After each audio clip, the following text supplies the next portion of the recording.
What's good, YouTube? This is Quintessential Q, everyone's favorite quintessential ain't shit variety content creator, both on Twitch and on YouTube. Today I'm giving you a quintessential guide on Spellbreak. Now, what is Spellbreak? Spellbreak is a battle royale with magic, but those magic spells kind of have elements to it, so you're kind of on your Harry Potter shit, but you're really more on your Avatar shit because you get to control the different elements out here. Now, when you get into Spellbreak, you have your character. Your character probably don't look as cool as mine, but tough titties. That's just how life works, right? But more importantly, you have 6 classes to choose from. Now, each class has a different element and has different abilities and traits granted to them. Tempest is your wind class, and they excel in high mobility. They're very elusive, very evasive, but they don't have high damage output compared to some of the other classes, and they do struggle at farther range engagements because they're wind shurikens, or wind shears as it's called, but I call them wind shurikens. Their wind shurikens kind of have damage fall off at higher ranges. Now, moving on, you have your earth class, these stone shapers. You have your earthbenders out here. Now, these people excel at high damage output. They're your tanky, brawler, in your face, I'ma steal your lunch money type class. They just want to get in and fight, basically. Now, while they excel at close range engagements, they struggle at hitting aerial opponents. They can only really hit grounded opponents.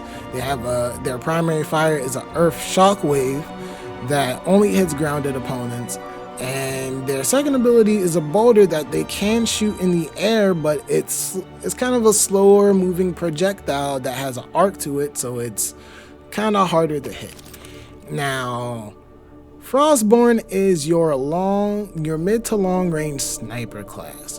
They excel in those mid to long range lines of sight.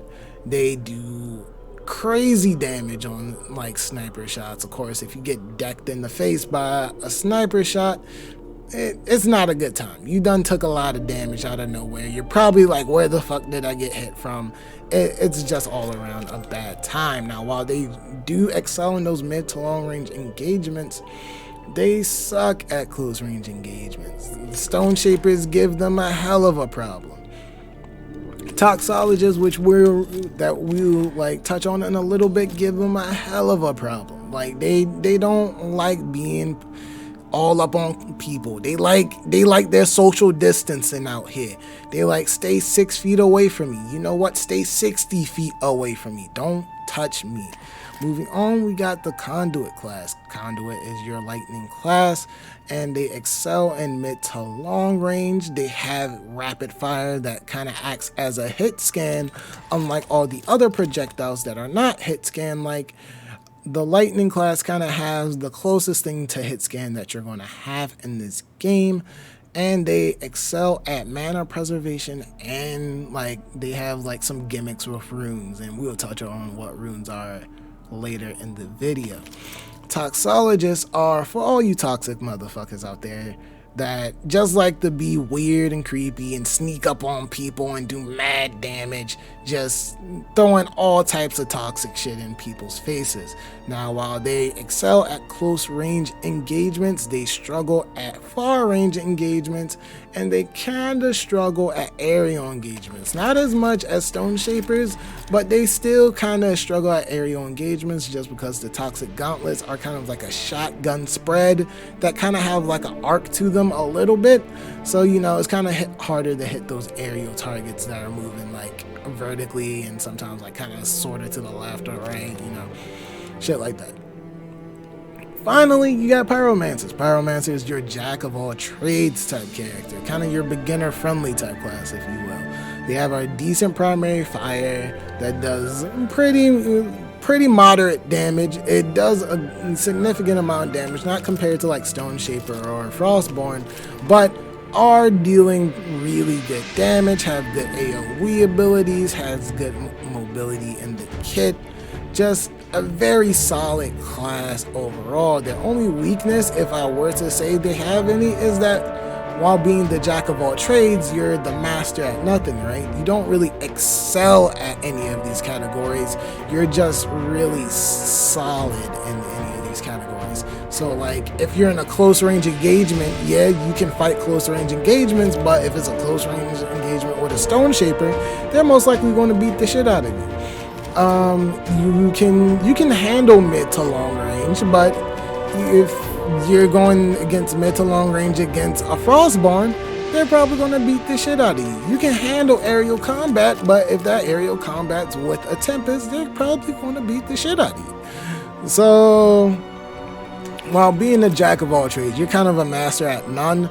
So, when handling different classes that excel in a certain type of like fighting style, you probably get caught out and kind of like outplayed in some scenarios. Now, on top of the 6 classes, you have talents. Talents are just passive abilities that you have at the start of the game and that you can level up throughout the game by collecting scrolls. We'll touch on that in a little bit, what scrolls are, how to find them and whatnot later in the video. But you start out with 3 types of passive: a mind passive, a body passive, and spirit passive. So you have 3 passives altogether because you have one of each. And you can unlock more passives by getting to level 3 and to level 6 of a class. So if you get to level 6 with all 6 classes, you unlock all the talents in the game.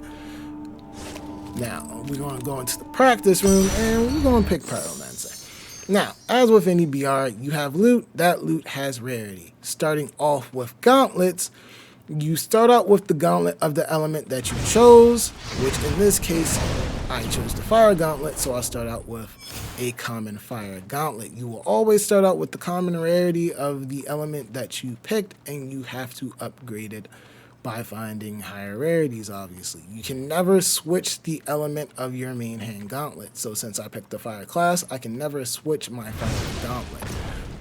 I can upgrade it, and upgrading your gauntlets makes it so that your gauntlets do more damage. Like the primary fire will do more damage.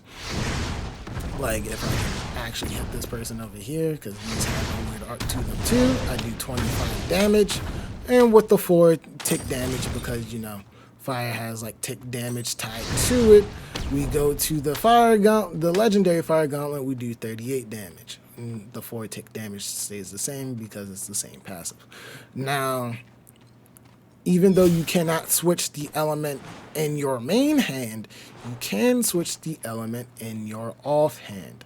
So I start out with like fire. I can pick like the wind gauntlets in my offhand, and I have these 2 gauntlets at my disposal at all times.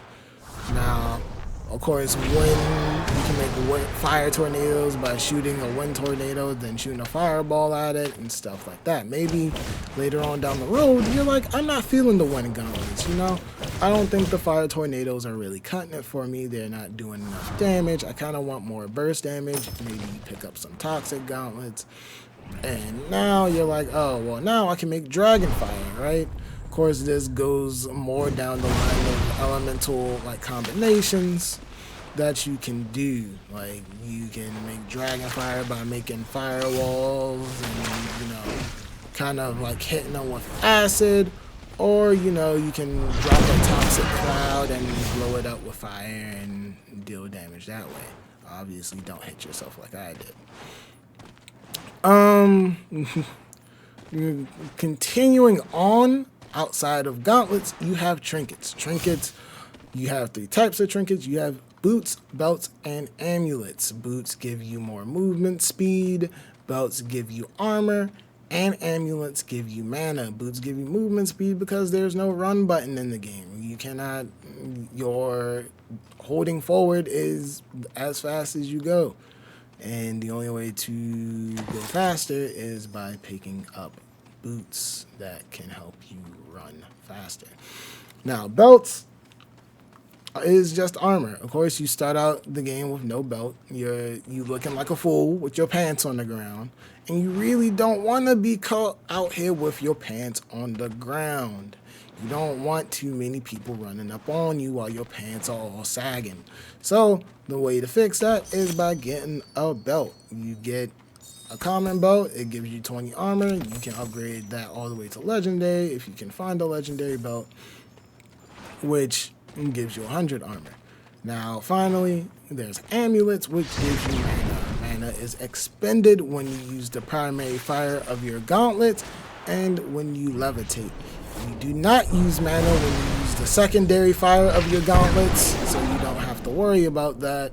But the primary fire and levitating will eat up your mana. The way you can fix this a little bit is, again, getting a higher rarity gauntlet, because, again, higher rarity gauntlets do cost less mana than lower rarity gauntlets. But the other way to fix this is by getting an amulet that gives you more mana. Now I can do a lot more interactions. I can float more. I can shoot more projectiles, things of that nature. Finally, you have runes. Runes are basically an added ability on top of everything else you have. As you see at the bottom of my screen, there's a big circle that tells me to push the B button, but when I push the B button right now, nothing happens because I do not have a rune. We would just pick up the Spring Step rune just because one has a little cooldown, but runes just give you an added ability on top of the things you already have available to you. There's 7 types of runes. There's teleportation, wolf's blood, flight, legendary spring step, legendary featherfall, dash, and invisibility. Now, while some of these runes are very self-explanatory, like teleportation, flight, dash, invisibility, some of them are not so self-explanatory, like wolf blood. Wolf blood rune highlights enemies within a radius when you activate it. Featherfall sends you high up in the air and has you slowly levitate down back to the ground. Moving forward, you have the way to obtain this loot is by opening chests, right? There's small, medium, and large chests. Small chests give you 1 item. Medium chest gives you 2. Large chest gives you 3. And then there's epic chests. Epic chests are chests that have stagnant locations, so no matter what game you load into, whether it's solos, duos, squads, on the map, they spawn in the same location on the map each time, each game. So it's important to know where these epic chest locations are because they will always be there in the same spot.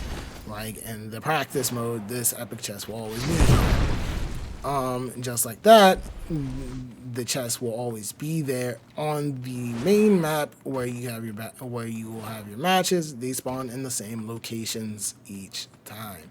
And the thing that's important about epic chests is that while they only drop 2 items compared to large chests that drops 3 items, unlike small, medium, large chests, epic chests guarantee you at least 1 item at epic rarity, hence the name, and they give you a scroll. Scroll levels up the talent abilities we were talking about earlier. I picked up the body scroll, so that leveled up my body talent, making it more efficient. In my case, I have scavenging, which gives me health when I kill an opponent, health and armor when I kill an opponent, so it just makes me get more health and armor when I kill an opponent. I think it starts out at 25, I leveled it up once, now I get 30 health and armor when I kill someone. Now, the thing I just activated, it's called a mana vault. Mana vaults are like a special type of chest. Think of them as like slightly better epic chests. Unlike epic chests, they drop 4 items. In the practice mode, it drop 2. But in actual games, it drops 4 items, with 1 item being a guaranteed scroll and the other 3 items being either an amulet, being either a trinket, rune, or gauntlet at least epic rarity. When you activate it, it takes about 20 seconds for it to drop the loot, and you and everyone can see the mana vault locations by the little circles on the map. So everybody in the map can see where these mana vaults are and will most likely fight you for them because, again, they drop a lot of loot and drop a lot of loot at higher rarities. So usually when you drop down, you don't want to drop down directly on the mana vault. You might want to drop down around the mana vault and loot up a little bit, then go and fight. That way you'll be a little bit more looted up fighting. Maybe you can get a belt so your pants won't be sagging, and you can catch these other people who just drop down on the mana vault with their pants on the ground and fuck them up.